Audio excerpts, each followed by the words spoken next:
Hello and welcome to this academic skills presentation about online open book exams. This exam format may be new to you, and like other new experiences, you may feel a bit stressed or anxious about it. To help address these feelings, let's discuss what this type of exam will involve. Essentially, you will write a timed exam electronically while having access to your notes, text, or other resources.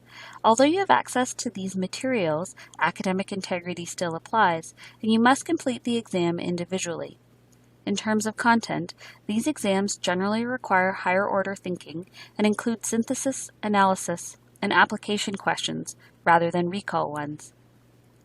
There are a few distinct benefits to online open book exams.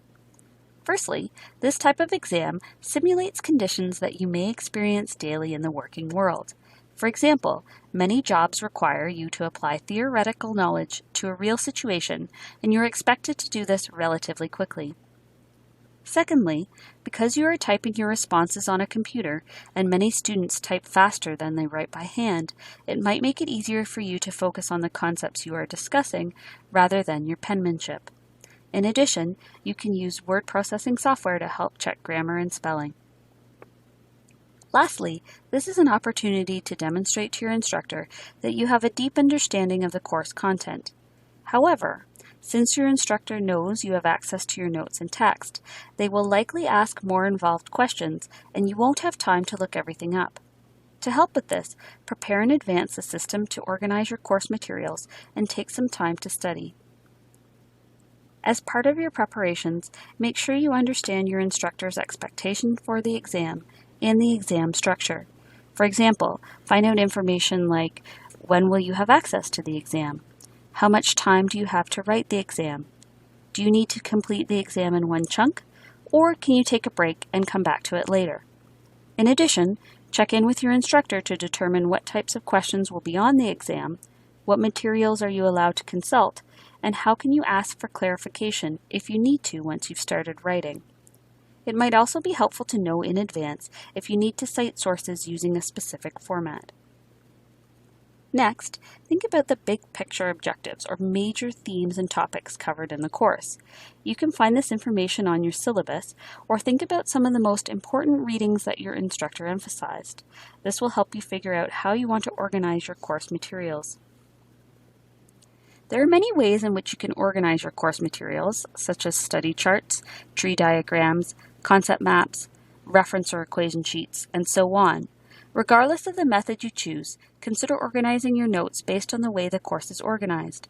For example, you could group information by themes, units, systems, modules, etc. Also, consider the pros and cons of paper versus digital study notes, and go with what you think will work best for your learning style.